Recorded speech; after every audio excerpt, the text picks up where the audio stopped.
Hello, my name is Clive from clivesart.co.uk. Thank you very much for taking up my invitation and joining me in the studio. Today I'm going to be talking about short flats, or brights. Yes, brights are just slightly smaller than these. The bristles are just slightly smaller, I believe. I don't know. I've only got short flats, so that's all I'm going to be talking about today. Now, what do I use these for? Well, mainly I use these for backgrounds. Yes, and that's just all it is, applying gesso, doing backgrounds, but you can use them for other things as well. So let's just have a quick look at that. So as you know, they come in big sizes like that, all the way down to itty bitty ones and smaller. Okay, so but I'm just going to deal with these three today. This is a number 1 inch short flat, and on the previous one I'd done rounds and strip liners, so please click the icon for there. Now I've got my palette set up from a previous lesson, that's why there's colours everywhere. If you want to know what I painted there, please click on the iCards and that's going to take you into Ronald the Rooster. Yeah, full process of painting, in fact. Now in that particular lesson I used some of this, which is matte medium. There you go. Now matte medium is just basically the acrylic polymer resin without any pigment in it. And it's a little bit thin, it's a little bit thinner than the other stuff, and it dries matte, hence the reason it's called matte medium. Now we got glazing medium, which is exactly the same as this, but it just got a gloss finish to it. So what I've done is I put a bit of that on my palette there, and I mixed it with some titanium white. Now I'm not using gesso in this particular instance, I'm just using the matte medium and a little bit of titanium white. There you go. And I'm just going to apply that to the canvas. Now this can dry pretty quick. And what I'm going to do is I'm going to go that far down there. I'll show you why in a minute, because I'm going to be doing something else by there. And I thought, as I'm doing this, I thought I would show you a couple of different things with blending as well, because conventionally you just blend with just plain acrylics, and you can go straight on. This is unprimed canvas. It's only had a sealer from the manufacturer, so that's one of the reasons I'm doing this. But I'm going to be using a mister bottle because it's quite warm in the studio and I don't want my paint to dry off on me.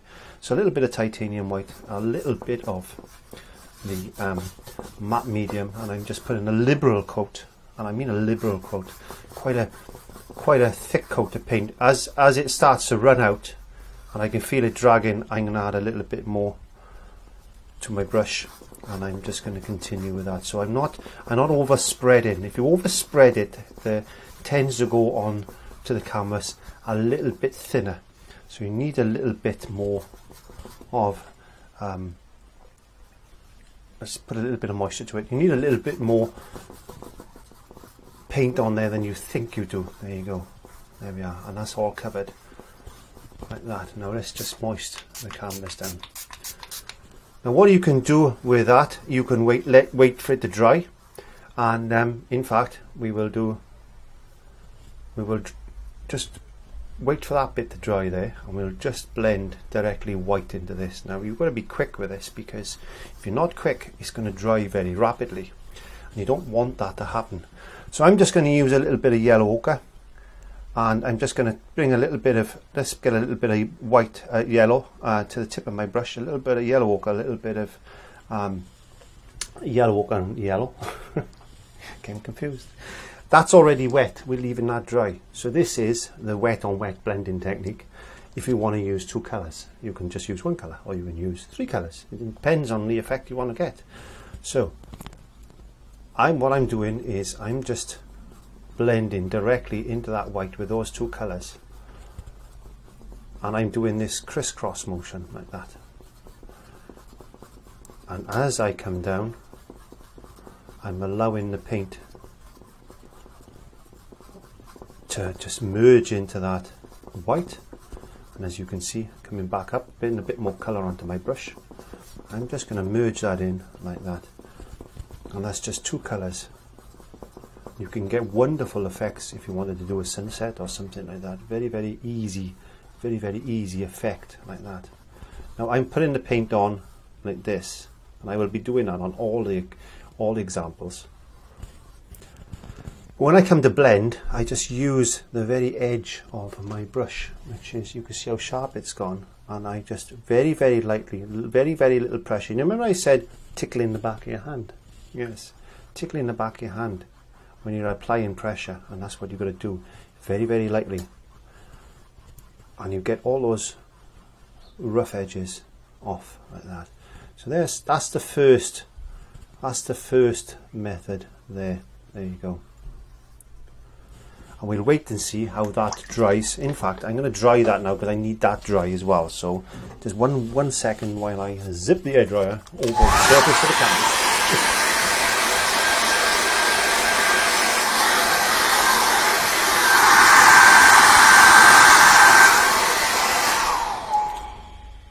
Okay, that should be fine, I hope. There we are. Now, we put matte medium and titanium white in onto the canvas. We mixed them two together, we put them onto the canvas, and we made a wet background, and we were misting it very lightly with the fine mist bottle. Then we added some yellow ochre and some yellow, and we continued to blend that wet in wet. So that's the effect there.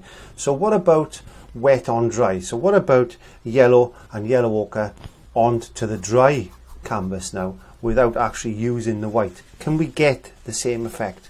Well, you can, because all you need to do is get some white on your brush like that, which is your white, which is your lightning colour, and then get a little bit of yellow and a little bit of yellow ochre in exactly the same way. Now, instead of what we did on the last one, we just put the yellow and yellow ochre on, and we went in wet onto the wet titanium white with the matte medium in it. Now this is dry, so obviously we need to add the white to it. So I hope I haven't confused you, but I need to confuse myself then. And then again, same type of brush stroke, like this. Same type of brush stroke. So that crisscross fashion like this. And you can feel, if you feel a little bit of resistance, get a little bit of moisture on your brush. Pick up some white again, a little less yellow, a little less yellow ochre, and then go back in. There you go. That crisscross fashion again. A little bit of moisture. So you want white, load your white on your brush, a touch of yellow, touch of yellow ochre again. So we go in wet paint onto a dry canvas background. There we go.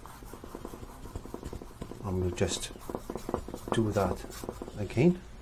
Bit of moisture on my brush. I'm picking up some white.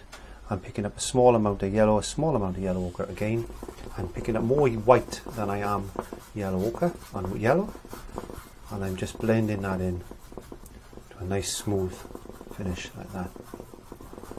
Now if you wanted to, you can add a little bit more white onto your brush, and you could lighten this area up like that, and you could blend that in, and then before that dries off on you, which you've got to be quick, again, as I said, use the edge of your brush, tickle the back of your hand, and then you're smoothing this in place like that. And that's blending wet onto dry. Don't forget the canvas has been sealed with matte medium and titanium white previously, not gesso. We haven't used gesso yet. So there you go. We've got a similar type of effect. Obviously down here is slightly darker. We've got a bit more yellow ochre in that. So what you want to do, if you wanted to darken it, if you're quick, just get a little bit of yellow ochre on the tip of your brush, another little bit of yellow there, and you could go back in and you could strengthen that up like this and increase that colour like that. A little bit more. Dump, just a touch of white. Let's increase that colour like this.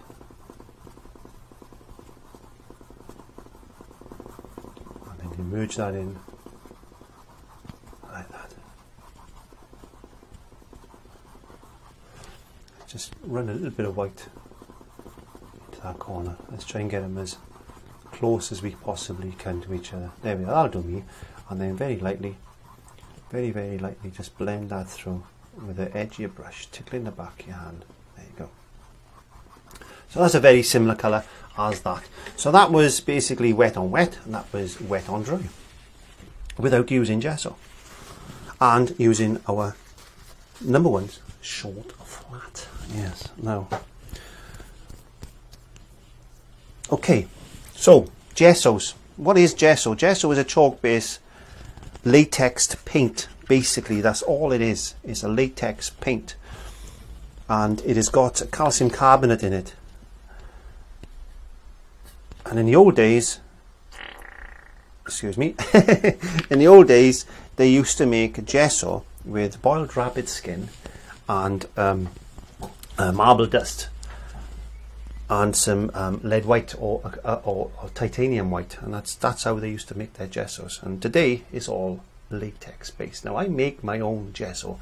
Please press the iCards for the recipe, because I can alter the amount of tooth. Tooth is the roughness that I'm going to get from this.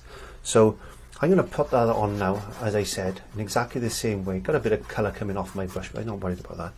And I'm going to lay that on reasonably thick. Again, like we did with the titanium white and the matte medium.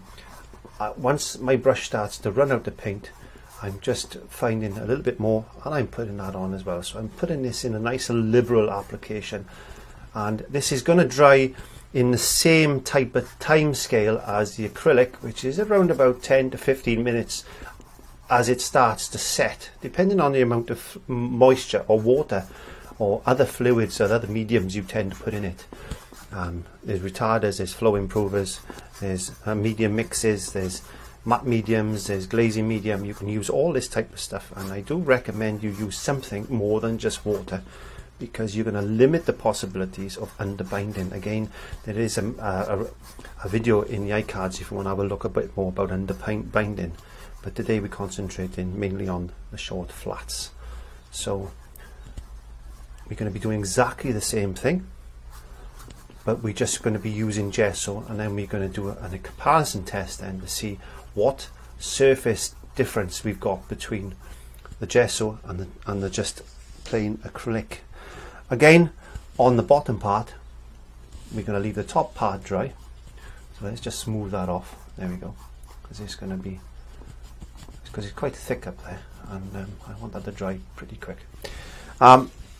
Again, yellow and yellow ochre. There we go. Yellow and yellow ochre in exactly the same way. This is wet on wet with the gessos. And we can see what difference this makes afterwards. I'm just going to give it a little squirt. So always give it a bit of a squirt, just to limit the possibility of it already starting to dry on you. The more moisture you add, the better it is, because acrylic and gesso dries by water evaporation. So if you're adding water to it, it's not going to evaporate. That's the science of the way. Again, same type of thing. We are putting just yellow and yellow ochre in onto the surface. Now, there has been said that you should never do this, because you've got that rough surface. I don't believe in that you can't do nothing. I believe in if it works for you, then it works for you. And I go into a lot of backgrounds with just gesso and colour as exactly the same way as I'm doing now, a little less of each. And I've never had any problems with that, because I use a lot of washes during my painting. And I think it's important that we experiment with all these different ways of using these things. And basically all you're doing with a wet in wet colour like this on gesso is you're just making a coloured ground. That's all you're basically doing. You're giving yourself that tooth. You're not painting on a very, very smooth surface. And again, very, very lightly, just blend that in. Hardly any pressure, blending that in, look, blending that in. So all that's going to do now is going to dry, but it's going to give you a textured surface, whereas this side is going to give you a smooth surface for painting on. And it all depends on the effect that you want. And this is why we use these types of brushes. Well, I do, personally in the studio, I use them mainly for backgrounds and blockouts and things like that. There we go. So that's wet on wet into gesso, that's wet on wet into acrylic. And again, I'm just going to run the air dry over that, because I want the top part to dry as well. I'm going to be doing dry on top of a wet on top of dry. I'm getting confused. It's not difficult. I hope that's enough. Okay. Getting some kitchen paper. Again, I'm just cleaning my brush very, very quickly. So I'm going to go dry, wet onto dry now, exactly the same way as we did there, but that's on top of gesso. You can hear, let me get my mic to this, and you should be able to hear.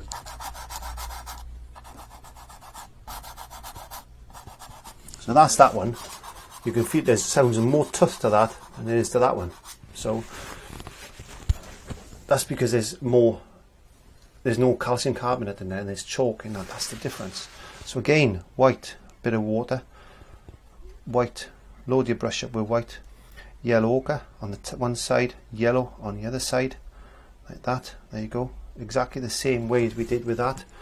And this go in on top of gesso, plain gesso. And you can hear the difference, I hope, of the brush actually dragging against the chalk that's in that gesso. You didn't hear that last time because the surface was smooth, because it had the acrylic matte medium on it, which gives you a smoother surface to play with. So if you're looking for a smoother surface, then do it that way. If you want a little bit more texture, I like a textured canvas. I like painting on gessos, but that's my choice.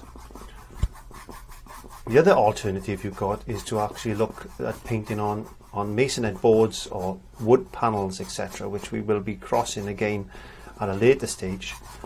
And mainly I would use them if I was doing oil painting or something like that. I don't paint on many, just a little bit of each. I don't paint on many panels really these days, but let's not cross that bridge now.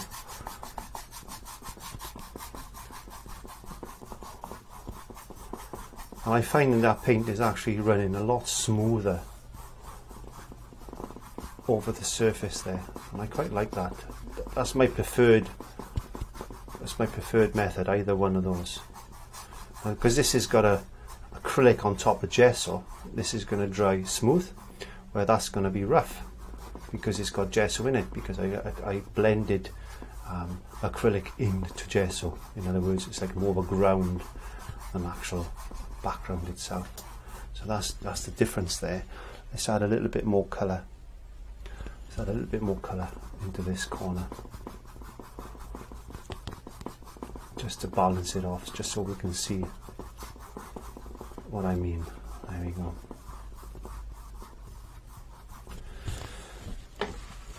And again, I'm just going to dry. No, I'm going to let that dry off. Now I'm going to paint on these four things now with a small square flat. Square flat. Don't know what they are. Now I'm just going to go into some alizarin crimson just for this demonstration. There we go. Add a little bit of water, or whatever your medium thinning agent it wants to be. Now you can pull these things to a nice sharp edge. I don't know if you can see. Let me show you. Look at how sharp I got that.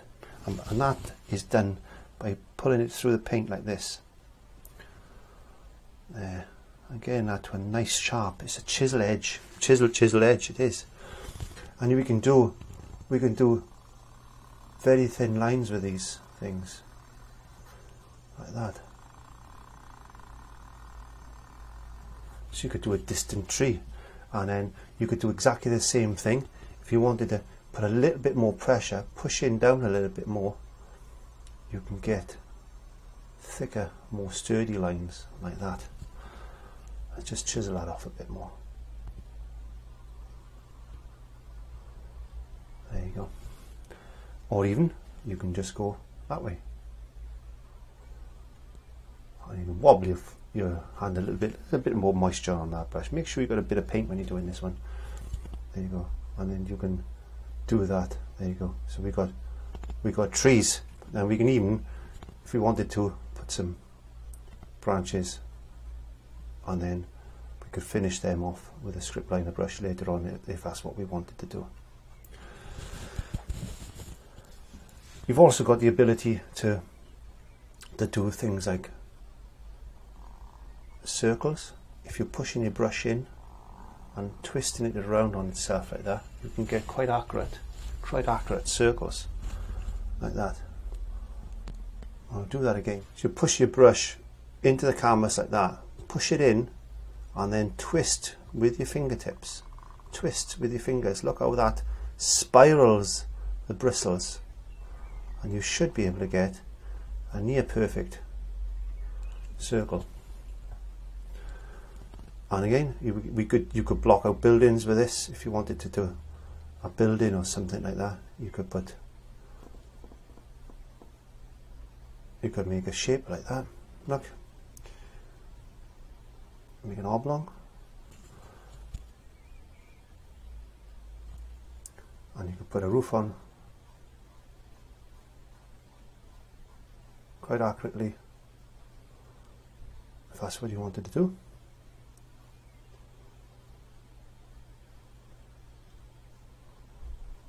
As a block out, that is. Obviously not an accurate painting. But you quite easy use that for that. And these are wonderful brushes actually. If you think, you can think of many ways of using this particular brush. And that's what I use for blocking out. And they come in different sizes. And the bigger ones, like that. Obviously, depending on the size of your canvas, you can use these. I tend to use these mainly for applying either a lot of ground very quickly. If I wanted to ground this canvas back quickly, I could use one of these, or I could use it for varnishes, etc. like that. But that's about the limit of these brushes. But I have been known, and let's get some paint. I have been known to use these brushes for, let's paint on you now. Patterns like this. As you know, if you're doing a landscape, you can get some very similar to the rounds and the script liner I showed earlier.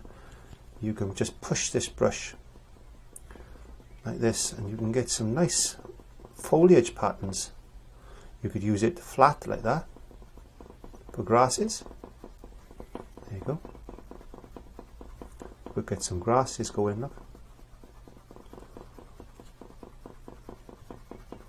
Or, as I said, you can just use the edge of it, and then you can get some wonderful, like, just foliage shapes really. You could do that quite nicely. There you go. And you could just play around with patterns, and I suggest that's what you do, is just play around with patterns and see what types of effects you can come up with, and you'd be surprised that before you know it, these brushes are going to be a lot more use to you than just for blocking out or putting your backgrounds in. Again, if we're looking at the larger brushes, we can do exactly the same things, but we just get bigger patterns. And as you know, Bob Ross used conventional house brushes. Yes, he did. Now, I don't know if you can hear. Let me use a pencil. So this was wet on wet acrylic. Okay, so that was wet on wet.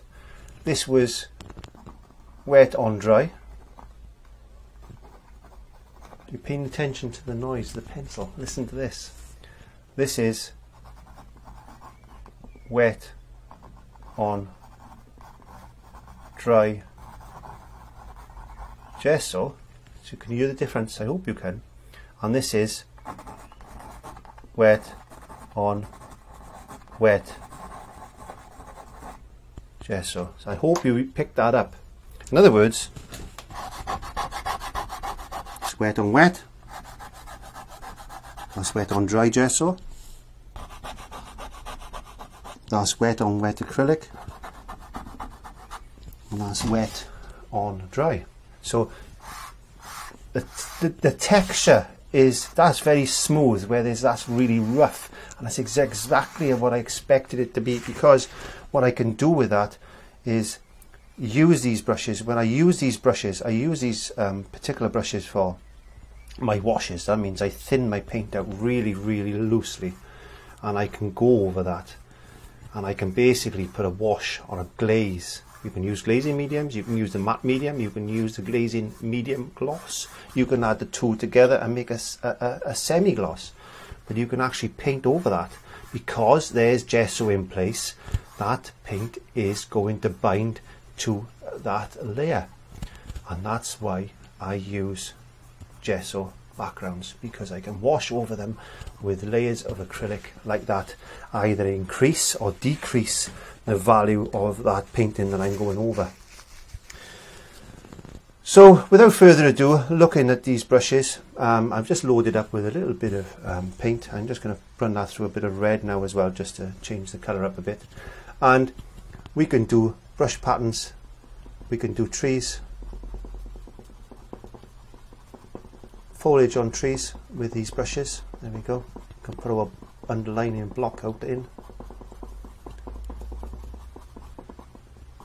You can use a brush that way. If you wanted a denser type of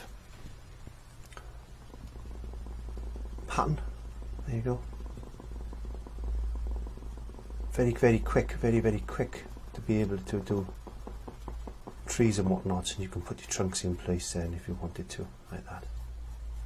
Or you could even use these things pushing up very lightly for foliage and grass patterns. If you use it that way, you get more of that effect, and you just change that up a bit. So if you're using it downwards like that, you can get a more subtle grass effect like this. If you push up, you get a bigger pattern. There you go. I hope you can see that. Not ideal doing what I'm doing, but you can actually do tree shapes as well. So quite a universal brush. That's all I'm trying to say. It's quite a universal brush. So today we've actually covered the short flats, and I'm sure there's hundreds of ways out there to actually use these things. Those are the methods, some of the methods that I found to use these short flats, which are wonderful little brushes. And I've also discussed the difference between painting on acrylic and painting on gessos. So I hope this lesson has been valuable to you, and if you take 5% of this lesson and put it into your own artwork, I know that is going to improve your paintings. So thank you very much for joining me in the studio today. My name is Clive from clivesart.co.uk. Have a good day, a good week, a good month, a good year, because I don't know exactly when you're going to be watching this. Please have a go, please practice, like, comment and subscribe, and I'll see you in the next lesson. Bye bye and God bless. Nice.